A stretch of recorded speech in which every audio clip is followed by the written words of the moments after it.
장면이 오늘 나오잖아요. 택한 나의 그릇이다, 이 말은 나 하시는 말씀이 예수님인데, 예수님이 택했던 말씀이에요, 내가 예수님을 택했던 말씀이에요? 더 어려워가지고 한참 생각해야 되죠.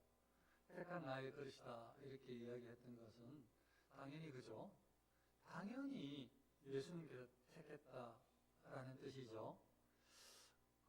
예수님께서 왜 각양 은사를 다양하게 주시면서 택하셔서 합당한 때에 부르셔서 사용하시는지, 그런 것들은 우리 각자에게 허락한 은혜이고 인도하심이니까 각자만 잘 알 수 있겠지만, 또 서로 알 수 있는 것은 우리가 한 공동체이기 때문에 추측 가능하게 돼요.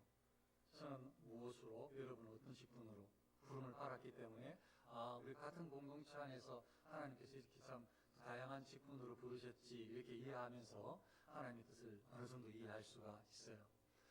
같은 공동체든 그렇지 않든 분명한 것은 하나님의 사람들은 하나님께서 선택하셨다는 거예요. 예수님께서 오늘 보여주신 두 사람의, 이 아나니아와 그리고 사울, 이제 바울이 될 사람인데, 이 사람은 틀림없이 예수님께서 택하셨다는 것을 알 수가 있고, 나아가서 이런 관점으로 하나님께서 사람을 선택하시는구나, 사용하시는구나 라고 비춰봤을 때에 나도 그냥 이 자리에 있는 것이 결코 아니었구나 라는 것을 깨달아야 되고, 그러면 나를 왜 이렇게 부르셨는가 기억을 하시면서 생각을 해보시면서 하나님의 택하심에 합당하게 쓰임 받아야 되겠다, 그런 고민과 장로님 기도처럼 헌신까지 이어지면 너무 좋겠어요. 오늘 첫 번째 택함을 입은 사람, 왜 택하셨고 어떻게 쓰임 받을지 예수님께서 벌써 말씀하셨는데요. 지금 이 사람은 바울이에요. 사울인데 지금 뭐 하고 있는가 하면 그는 기도하는 중이라. 그가 기도하는 중이라. 아나니아라는 경건한 사람, 믿음의 사람, 그리스도의 제자에게 예수님께서 나타나셔서 하시는 말씀이, 들려주시는 말씀이, 지금 사울이 지금 유다의 집에서, 식가라 하는 거리에 있는 유다의 집에서 지금 기도하고 있다. 지난번 앞에 사건하고 같이 연결해서 생각을 해보면 지금 기도하는 시간이 지금까지 또 끝나는 시간까지 합쳐서 한 4일 정도, 3일 정도를 기도하고 있는 거죠. 기도하고 있다. 그래서 그 지난번에 말씀드렸던 것과 오늘 내용으로 살펴보면 이 기도의 시간은 어떤 시간인가 하면 철저하게 자신의 죄를 회개하는 시간. 내가 기독신자들을 그렇게 핍박했고, 당연하게 기독교인들이 죽어야 되는 것을 당연하게 생각했는데, 스데반도 당연하게 생각을 해서 떳떳했다고 생각했는데, 그리고 예수를 구주로 고백하는 사람들 집집마다 쫓아다니면서 그 사람들이 심지어는 다른 지역으로 다 흩어져 도망간 사람들을 내가 쫓아다니는, 그래서 그들을 잡는 데에 내가 헌신한 사람인데, 그때 그게 하나님의 영광을 위한 줄 알았는데, 지금 예수님을 만나고 보니까 그게 예수님을 대적하는, 예수님을 핍박하는, 하나님을 대항하여서 하나님의 영광을 가리는 행동이었구나라고 기억하고 깨닫는 순간 회개가 나올 수밖에 없는 것이고, 그래서 이 사흘 정도는 앞도 보지 못하고 깜깜한 곳에서 오직 어쩌면 하나님만 바라보게, 눈으로 볼 수 있는 게 없으니 이제 하나님만 바라보도록 하나님께서 허락하셨을 수가 있어요. 그래서 이 사람, 지금 사울은 하나님만 바라보면서 철저하게 하나님께서 비춰주시는 은혜의 시간에 자기가 얼마나 큰 죄인인지, 얼마나 악랄한 죄를 지었는지, 얼마나 말로 행동으로 악을 행했는지 다 생각나고, 그것 때문에 괴롭고 고통스럽고 슬프고, 그래서 입에 댈 수도 없어요. 아무것도 먹지도 못하고, 그런데 그 죄만 가득하던 자신의 모습에 비참하고, 그래서 하나님께 기도할 수밖에 없고 용서를 구할 수밖에 없는 그런 시간이 이어졌을 거예요. 그런 시간이. 그리고 예수 그리스도에 대해서 자신이 경험했던, 찾아오셨던, 예수님께서 이 다메섹에 다 도착하기 전 가까웠을 때 나타나셨던 그 장면들을 기억하면서 사울은 이제 하나님께서, 이 예수님께서 왜 자신에게 나타나셨는지, 그런 것들을 이제 기도하면서 또 때로는 응답받으면서 그런 시간을 보내고 있었을 거예요. 지금 오늘 여기에 제가 읽어드리는 이 내용은 사울에게 나중에 들려주실 이야기지만 지금은 아나니아라는 사람에게 들려주시는 내용인데요. 왜 예수님께서 이 사울을 선택했는가? 그 이유를 말씀하셔요. 주께서 이르시되 이 사람은 내 이름을 이방인과 임금들과 이스라엘 자손들에게 전하기 위하여, 이것 때문에 사울을 선택하셨다는 거예요. 예수님께서 직접 지금 나타나셔서 하시는 말씀이. 왜 사울을 선택했는가? 방금 말씀하시는 아나니아에게 말씀하시고 나중에 뭐 금방이든 알려주실, 당연히 사울에게도 알려주실 말씀인데, 그래서 그 바울은 이제 이름을 바울이라고 바꾼 다음에 이제 그렇게 고백을 해요. 이방인의 사도로 나를 부르셨다고 하면서 고백을 하는. 그러니까 예수님께서 자기를 불렀다는 그 이유를 분명히 들었어요. 분명히 들었어요. 예수님께로부터. 너를 왜 불렀는지 예수님께서 말씀해 주셨어요. 그러니까 그렇게 들어갈 수 있는 거지. 나를 이방의 사도로 부르신, 이렇게 말하는 거예요. 불렀다는 거예요. 예수님 말씀을 좀 더 들어보면 이런 뜻으로 불렀다는 거예요. 이방인과 임금들과 이스라엘 자손들에게 내 이름 예수를 전하기 위해서 불렀다 라는 거예요. 예수를 전하기 위해서 불렀다는 거예요. 예수님께서. 그래서 실질적으로 이제 이 사울이 바울이 되어지고 훈련을 받고 어느 정도 시간이 지난 다음에 이제 이방 선교의 아주 전초 기지와 실질적으로 이방 사역을 쭉 진행하는 게 앞으로 사도행전에 쭉 나올 텐데, 그 일을, 그 헌신을, 그 사명감으로 이제 헌신을 하나님께 올려드리게 되어지는데, 그게 이제 앞으로 쭉 계속 전도하는 사역으로, 전도 사역으로, 예수 그리스도를 전가하는 사역으로 나타나게 될 거예요. 그런데 여기 이제 보면 예수님께서 하신 말씀은 이방인뿐만 아니고 임금들과, 그러니까 이 사람에게는 특별한 은사를, 원래가 똑똑한 사람이기도 하고 또 하나님께서 똑똑하도록 훈련받도록 애초부터 부르시기도 하셨고, 그 교육을 잘 받게 하셔서 똑똑한 이 사람을 이제 임금들 앞에서도 주눅들지 않고 임금들에게 바른 말로 진리로 설득할 수 있는 은혜를 주시는 거죠. 다른 사람은 이렇게 할 수도 없고 임금 앞에 뜨면 주눅들어 벌벌벌 떨다가 말 텐데, 이 사람에게는 하나님께서 지혜를 주셔서 능력을 주셔서 그렇게 그런 과정을 통해서 이제 임금들 앞에도 딱 마주쳐서 담대하게 예수 그리스도를, 실제로 그런 사건도 또 사도행전에 나오기도 합니다. 아무튼 그런 과정을 딱 밟게 하셔서 예수님이 이렇게 하기 위해서 부르셨다는 거예요. 그리고 이스라엘 자손들에게, 나중에 이스라엘 자손들, 그 갈라디아서의 장면 설교했던 기억이 안 나셔도 상관이 없는데 베드로를 책망하는 장면까지도 있어요. 바울이 감히 수제자 베드로를 책망해. 왜 외식하냐고. 기억나시죠? 밖에 싸먹는 외식 말고 왜 이 거짓으로 다른 사람 앞에 아닌 것처럼 행동하냐고 하면서 혼나는 장면 있죠? 그렇습니다. 지금 이렇게 예수님께서 이 바울을 이방인들을 위해서 부르셨고 임금들에게 예수를 전가하도록 부르셨고 심지어는 이스라엘 사람들에게도 전가하도록 부르셨다고 이렇게 분명히 말씀하셔요. 그래서 이렇게 쓰실 거예요. 그런데 이게 중요한 것은 그 다음 구절이에요. 그가 내 이름을 위하여 얼마나 고난을 받아야 할 것을 내가 그에게 보이리라. 그러니까 부르시긴 부르시는데 이 사람은 좀 더 특별해. 그러니까 은사가, 달란트가 다 달라요. 다. 이 사람한테는, 이 사울 바울한테는 아주 특별하게 은혜를 주셔서, 순간 우리가 조금 부주의해야 하면 용기가 막 은혜를 받아서 막 뜨거워서 열정으로 하나님 위해서 살겠습니다 하면서 간혹 바울처럼 이런 말을 할 때가 있다고요. 근데 오늘 말씀을 듣고 난 다음에 이제 조심스러워질 거예요. 왜냐하면 바울은 진짜 하나님께서, 예수님께서 귀하게 쓰신 사명자가 맞거든요.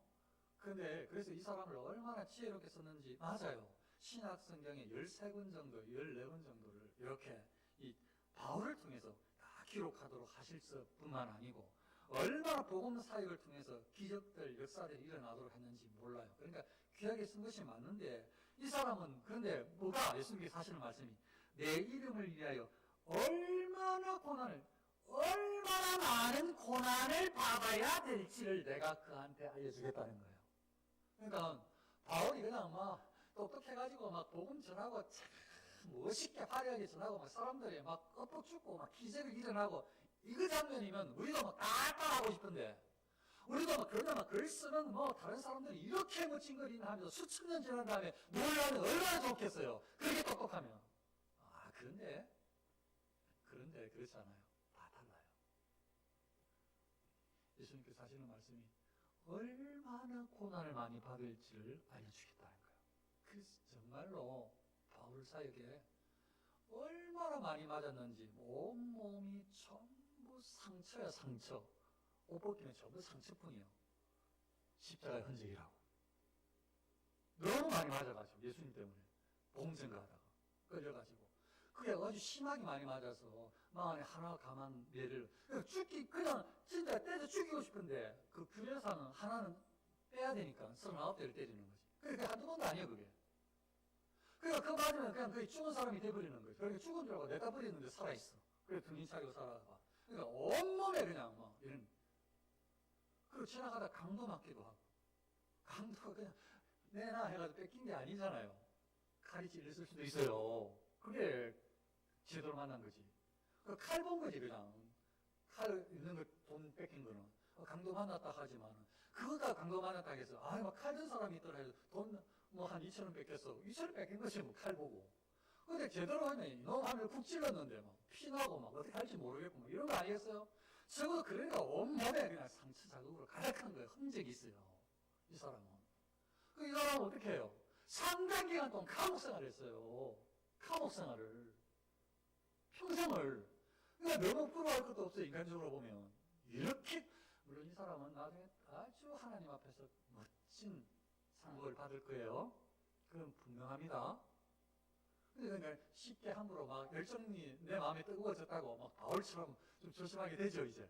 바울처럼 감옥에 생활해야 되는데, 온몸 맞아야 피투성이가 돼야 되는데, 정말로 맞아가지고 죽어서 기절하는 사건들이 한두 번이 아니어야 되는데, 그러니까 쉽게 말을 못하죠. 내가 바울처럼 쓰임받고 싶습니다. 이제 그 말 못하는 거, 이제.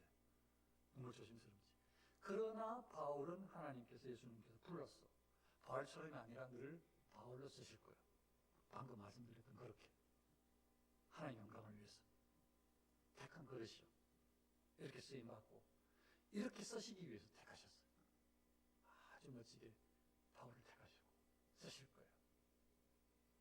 두 번째 택한 나의 그릇은 아나니아예요.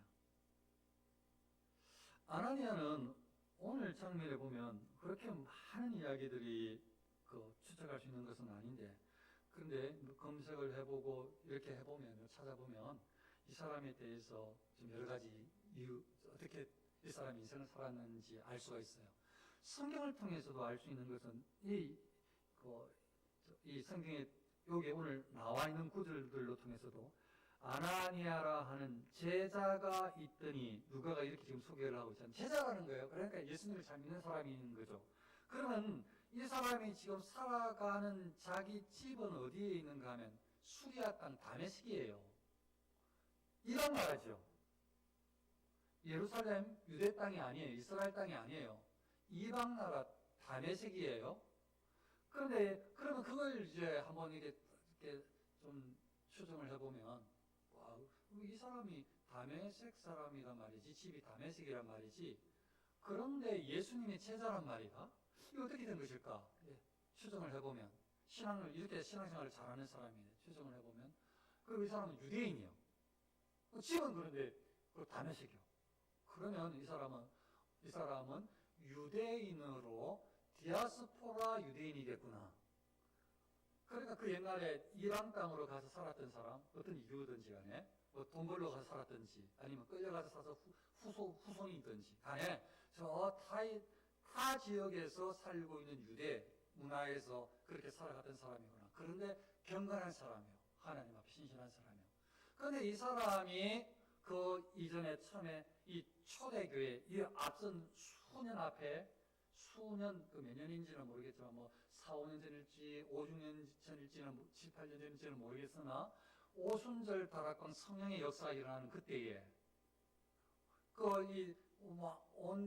이 디아스포라 유대인들이 온 땅에 흩어져 있는 사람들이 절기를 지키러 이 예루살렘 성경에 올라왔을 때에, 절기를 지키러 올라왔을 때에, 제자들이 성령의 충만함을 받아서 예수가 그리스도라는 그 복음을 전가할 때에, 기적도 나타나고 방언도 통역도 나타나고 막 그렇게 할 때에, 그래서 그 사람들이 막 몰려왔던 사람들이 그 사람들에게 복음이 바로 전거되어져서 예수님이 어떤 분인지 명확하게 전거되어졌을 때, 어떻게 보면 어쩌면 거기에 이 자리에 그 자리에 있었을지 몰라요. 그래서 원래 유대인 경건한 사람으로 살아왔는데 절기를 지키러 갔다가 예수님의 제자들이 복음을 전하는 것을 보고 거기에 예수 그리스도를 구주로 영접을 하고 새롭게 그리스도인으로, 기독교인으로 출발해서 살아가는 사람.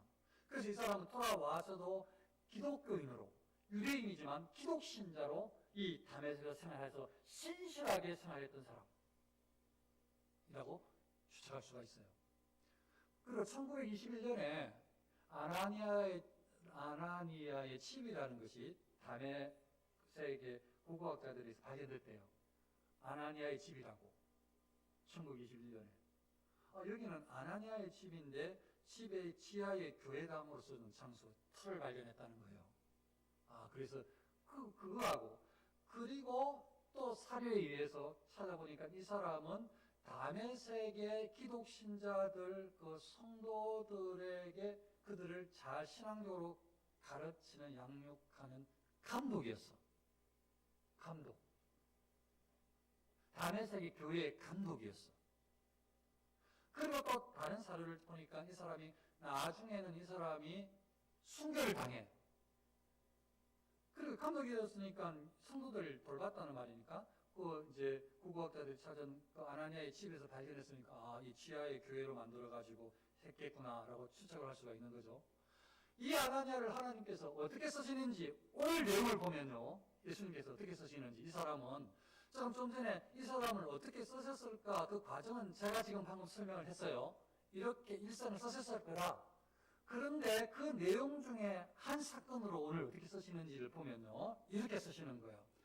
이 주님이 또 나타나셔서 아나니아한테 환상으로 나타나셔서, 일어나 집가라 하는 거리로 가라. 가서 유다의 집에 다섯 사람 사울이라 하는 사람을 찾아라. 그가 기도하는 중이다. 그가 아나니아라 하는 사람이 들어와서 자기에게 안수하여 다시 보게 하는 것을 보았느니라. 이건 조금 이따 다시 설명할게요. 그러니까 예수님이 다 이야기해 주시는 거예요. 내가 벌써 찾아가서 아나니아라는 사람이 와가지고 나 바울머리에 안수한다는 것을 예수님이 다 환상으로 보여주셨다는 거예요. 그래서 찾아갑니다. 하려다가, 좀 주저하다가 그냥 예수님께 막 기도로, 저거 아주 나쁜 사람인데요. 정말 가도 됩니까? 이런 식으로, 오늘 내용은, 성경을 보시고. 그렇게 하다가 예수님이 그래도 가라고 하니까 이제 순종해서 갑니다. 이 사람은 내 이름을 이방인과 말씀드렸던 대로 임금들과 이스라엘 자손들에게 전하기 위해서 했으니까 그 사람에게 가서 내가 시키는 대로 해라 하니까 아나니아가 가서 그 집에 들어가서 뭐 하는가 하면 그에게 안수하여, 형제 사울아, 주곧 네가 오는 길에서 나타나셨던 예수께서 나를 보내었다. 너 다시 보게 하시고 성령으로 충만하게 하신다. 지금 아나니아의 사역, 아나니아의 사명이, 예수님의 택한 것을 아나니아는 지금 어떻게 쓰임받고 있는가 하면, 환상 중에 예수님께서 나타나셔서 네가 지금 가서 사울에게 안수를 해라. 그리고 그 눈을 뜨게 해줘라. 성령으로 충만케 안수를 통해서 그렇게 해라.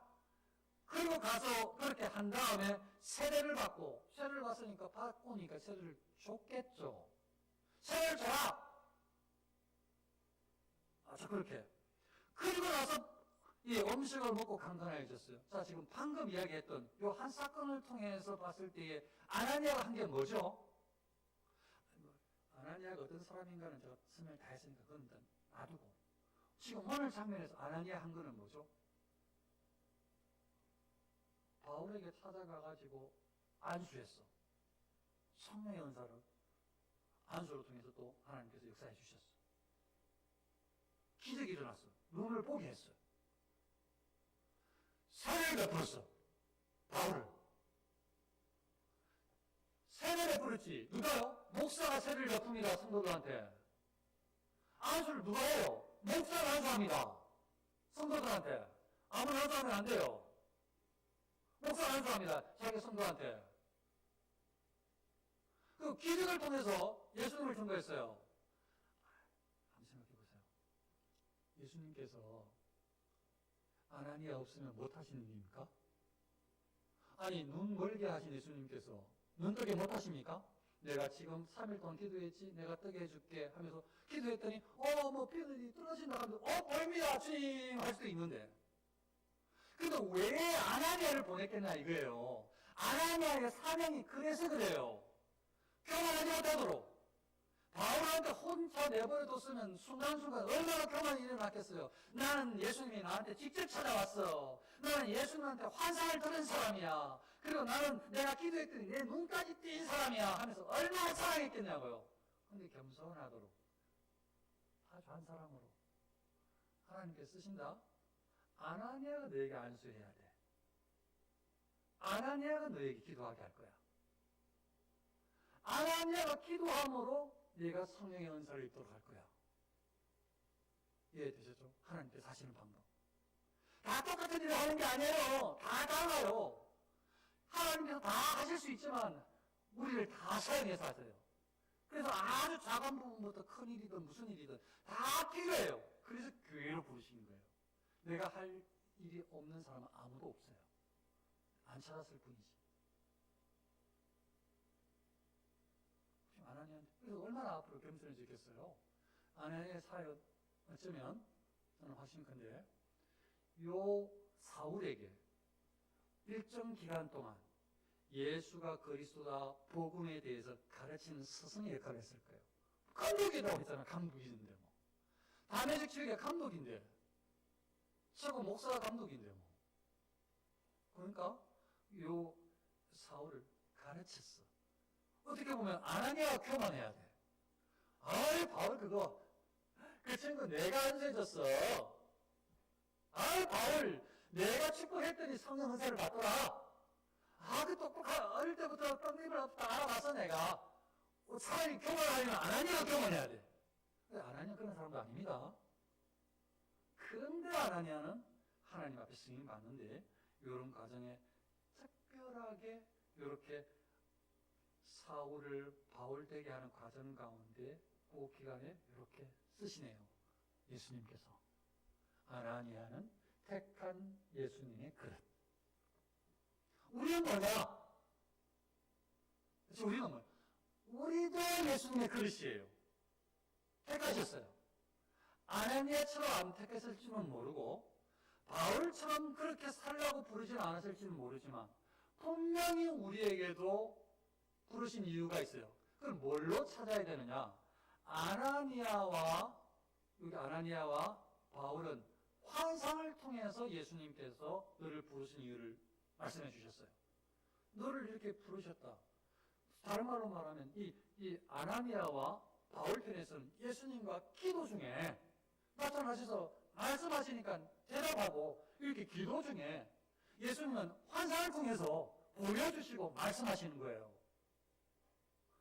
그러니까 그 당시에는 이 하나님께서 택함을 입은 사람들에게 하나님을 보여주시는 방식이 환상과 꿈이에요. 선지자를 통해서 말씀을 전가하든지 들려주는 말씀이든지 간에 환상과 꿈이에요. 이거는 하나님께서 쓰시는 방법이었어요. 왜 그게 그때는 지극히 정상적이고 바람직한 것인가 하면 성경 완성되지 않았어. 지금은 사도행전은 그 사건을 기록하고 있는 뒤에 기록됐겠지. 그 당장에 이 사도행전이라는 게 그때 없었죠. 이 뒤에 사건을 통해서 누가가 기록했으니까. 이게 이제 66권에 완성되어졌죠. 지금은 그때하고 달라요. 그때처럼 환상을 쫓으면 안 돼요. 이 아나니아와 그리고 바울은 환상을 봤음에도 똑같이 우리가 말씀을 보는 것하고 같아요. 우리는 지금 말씀을 통해서 하나님의 뜻을 알아야 돼요. 이제 완성되어졌기 때문에요. 말씀이, 하나님의 말씀이. 하나님의 말씀은 예수님의 뜻이고 예수님의 말씀이고, 그리고 하나님께서 우리에게 꼭 필요한 일생을, 평생을 모든 세대의 그리스도인들에게 꼭 필요한 바로 이 생명의 말씀이 이 말씀이니까 나에게 뭘 말씀하시는지, 하나님의 뜻이 뭔지는 오직 말씀을 통해서만 알아야 돼요. 그 당시에는 환상을 통해서, 꿈을 통해서도 말씀하셨어요. 그리고 그 사람들은 환상을 통해서, 꿈을 통해서 틀림없는 하나님의 뜻을 발견했는데, 혹시라도 그 당시건 지금이건 환상 꿈에 대해서 오해하면 안 돼요. 환상 꿈에 대해서 아예 주의해서 조심하는 것은 아주 정상적이고 바람직하고, 혹시라도 환상과 꿈을 쓰일 수도 있는데 그게 진짜 합당하지 않은지는 지금 말씀드리는 걸로 판단해 보세요. 오늘 환상 꿈에 봤더니 두 사람에 대해서, 아나니아에 대해서 그리고 이 바울에 대해서 나타나신 예수님이 똑같은 말씀을 하시네. 아나니아한테 가가지고 하시는 말씀이, 내가 다 벌써 바울한테 다 이야기해놨어. 아나니아라는 사람이 너한테 와가지고 안수해 줄 거야 라고 말해놨다고 그러고, 또 아나니아한테 가서 예수님께서 하시는 말씀은, 네가 지금 저기 다소의 유다의 집에 가가지고 거기 가서 네가 안수해라 이렇게 말씀하시니까 두 사람이 다른 위치에 살고 있는데 예수님께서 똑같이 나타나셔가지고 두 사람에 대해 해당되는 것이 똑같은 내용으로 말씀을 하시네요. 그렇습니다. 이게 하나님이 계신지 환상인지, 그렇지 않고 이 사단의 환상인지는 뭘로 구분할 수 있는가 하면 똑같이 확실성, 명확하게 일어나는 거. 저 사람에게도 똑같은 말씀을 들었고 나에게도 똑같은 말씀을 들어야 예수님의 말씀이 맞는 거죠. 그러니까 두 사람이 관계된 일일 때에, 나하고 저 사람이 같이 관계된 일인데 나한테만 이야기해가지고 저 사람도 믿는 사람인데 그렇게 하면은 뭔가 좀 이상하지 않아요? 저 사람은 전혀 모르고 그냥 나한테만 일어났다고 하면 저 사람도 동의할 수 있는 말씀이어야 되겠죠. 마치, 그러니까 먼저 한 사람에게 하든 두 사람에게 동시에 하든 예수님께서 하시는 말씀이 동의가 돼야 되는 거예요. 저 사람은 넌 도저히 받을 수 없어 하는데, 아니야, 꿈에 나타나게 말씀하셨어 하면은 이 하나님의 말씀이 아닐 확률이 훨씬 크다. 또 이렇게 명확하게 드러나는 이런 것들로 하나님 뜻인지 아닌지를 확인할 수 있어야 되고, 환상이나 꿈 같은 것은. 또 하나는 이게 환상과 꿈이 이게 어떤 효과, 무엇을 위해서 주어지는지를 분간하면 돼요. 하나님의 모든 말씀은 하나님의 영광을 위해서 다 주어졌어요. 사랑하는 성도들이 전부 하나님의 뜻을 받들어서 어떻게 하면 정의, 공의, 성실, 정직, 경건, 그리고 사랑, 선, 이런 것들을 바람직하게 하나님의 관점으로 바르게 이해하고 순종하고 회개하고 살아갈까, 그걸 알려주시기 위해서 성경이 기록되어졌어요. 마찬가지로 꿈과 환상도, 꿈이든 환상을 봤다면 그거 되도록이면 따지지도 말고 신경도 쓰지 말고, 혹시라도 그래도 지금도 그걸 좀 판단해보고 싶다면, 이 꿈이라는 게, 이게 환상이 하나님이 주시는 것이라고 확인해보고 싶다면 이게 하나님의 영광을 위한 것인가? 이게 다른 사람을 위한 사랑의 메시지인가? 모든 사람에게 드러내도 하나님께서 기뻐하시고 다른 사람들이, 성도들이 이해할 만한 내용인가? 합리적인 내용인가? 그리고 성경 구절을 찾아봐도 이렇게 하나님께서 말씀하시는 것이 합당한가? 이렇게 구분하면 그게 꿈이 하나님께서 꾸게 하신 것인지, 환상을 하나님께서 보이게 하신 것인지 아닌지를 분간할 수가 있어요. 그렇지 않은 것은 개꿈이고 사단이 위장한 거예요. 광명한 천사로 하나님의 얼굴 하면서. 하나님은 불의를 행하게 하실 리가 없거든. 내 이익만 추구해서 다른 사람들 뺏으라고 하실 리가 없거든. 하나님은 그런 분이 아니에요. 그러니까 사단이 몰래 예수님 형상, 부모님 형상 나타나가지고 하라고, 하나님 뜻이라고 속삭이는 거지. 너한테 도움이 된다고. 다른 사람 짓밟아도. 속에도 너를 위한 거라고. 괜찮다고. 다 이해한다고 하나님은. 하나님은 이해 안 하셔요. 죄를 물으시지. 됐죠? 그런데 사실은 이거는 제가 혹시라도 싶어서 환상에 대해서, 꿈에 대해서 교육주의 관점에서 이렇게 분별하면 좋겠다라고 알려드린 거고, 볼 것도 없이 성경 66권이 완성된 이후에는 이 말씀을 통해서, 성경을 통해서 하나님께서 나에게 뭘 명하시는지, 어떻게 하라고 하시는지, 내가 이 판단을 내릴지 말지는 오직 말씀을 통해서 찾아야 돼요. 그래서 이 교육을 잘 받은 이 성도들은 이 말씀 훈련이 잘 되어 있어서 말씀을 읽지 않고는 견딜 수가 없고, 심지어는 큐티까지 하면서 이 말씀을 바로 이해하려고 얼마나 몸부림들을 치는지는 몰라요. 하나님께서 대체 뭐라고 말씀하시지 나한테? 꿈을 통해서, 환상을 통해서가 아니고, 그냥 이거 집어치우고 그냥 뭐 성경이 뭔지 모르겠다, 나한테 말씀하세요, 이게 아니라, 말씀하시고 이렇게 나가면 사단이 말해준다니까요. 그게 아니라 하나님 말씀해 주세요. 하나님께서 나에게 뭘 어떻게 원하십니까? 무슨 행동하기를 원하십니까? 어떤 판단이 옳습니까? 물론 성경을 읽고 판단을 한다고 해도 또 내 생각이 들어가서 그렇게 해석을 하면 또 사단이 또 장난을 칠 수가 있어요. 그러니까 성경을 읽든지 말씀을 듣든지 항상 성령께서 역사해 주셔야 되는데, 그 과정도 하나님께서 함께 해 주셔야 됩니다. 아무튼 하나님의 뜻은 오직 말씀으로, 그래서 성경 중심이에요. 개혁교회는 하나님 중심, 말씀 중심이에요. 그래서 교회 중심이에요. 그래서 혼자 막 꿈꾸고 막 이상한 소리 하라고 하는 게 아니라 오직 말씀을 통해서 하나님 뜻을 발견하라는 거예요. 특별히 성경이 완성된 이후에는 더더욱. 되셨죠? 이제 이런 것들에 흔들리지 않으시길 축원합니다. 아주 명확하게. 그래서 결론은 이거예요. 이렇게 아나니아와 바울에게 분명히 찾아가셔서 당신의 뜻을 전달하시고 그들을 하나님의 뜻, 예수님의 그릇으로 쓰신 것처럼 우리도 다 뜻이 되셔서 부르셨다는 거예요. 살게 하신다는 거죠. 교회로 부르시고 말씀하시고 살게 하신다는 거죠. 이걸 뭐로 찾아야 되느냐?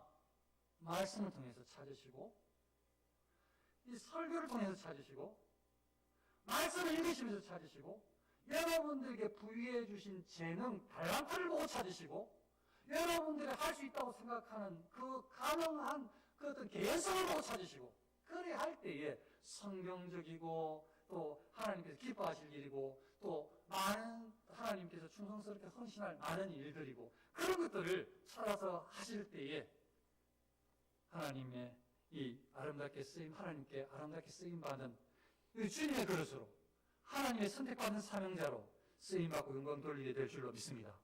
저와 여러분들이 예수 그리스도께 택함받은 그릇으로 인정받는 삶을 끝까지 사시기를 축원합니다. 기도하겠습니다. 아버지 하나님, 저희들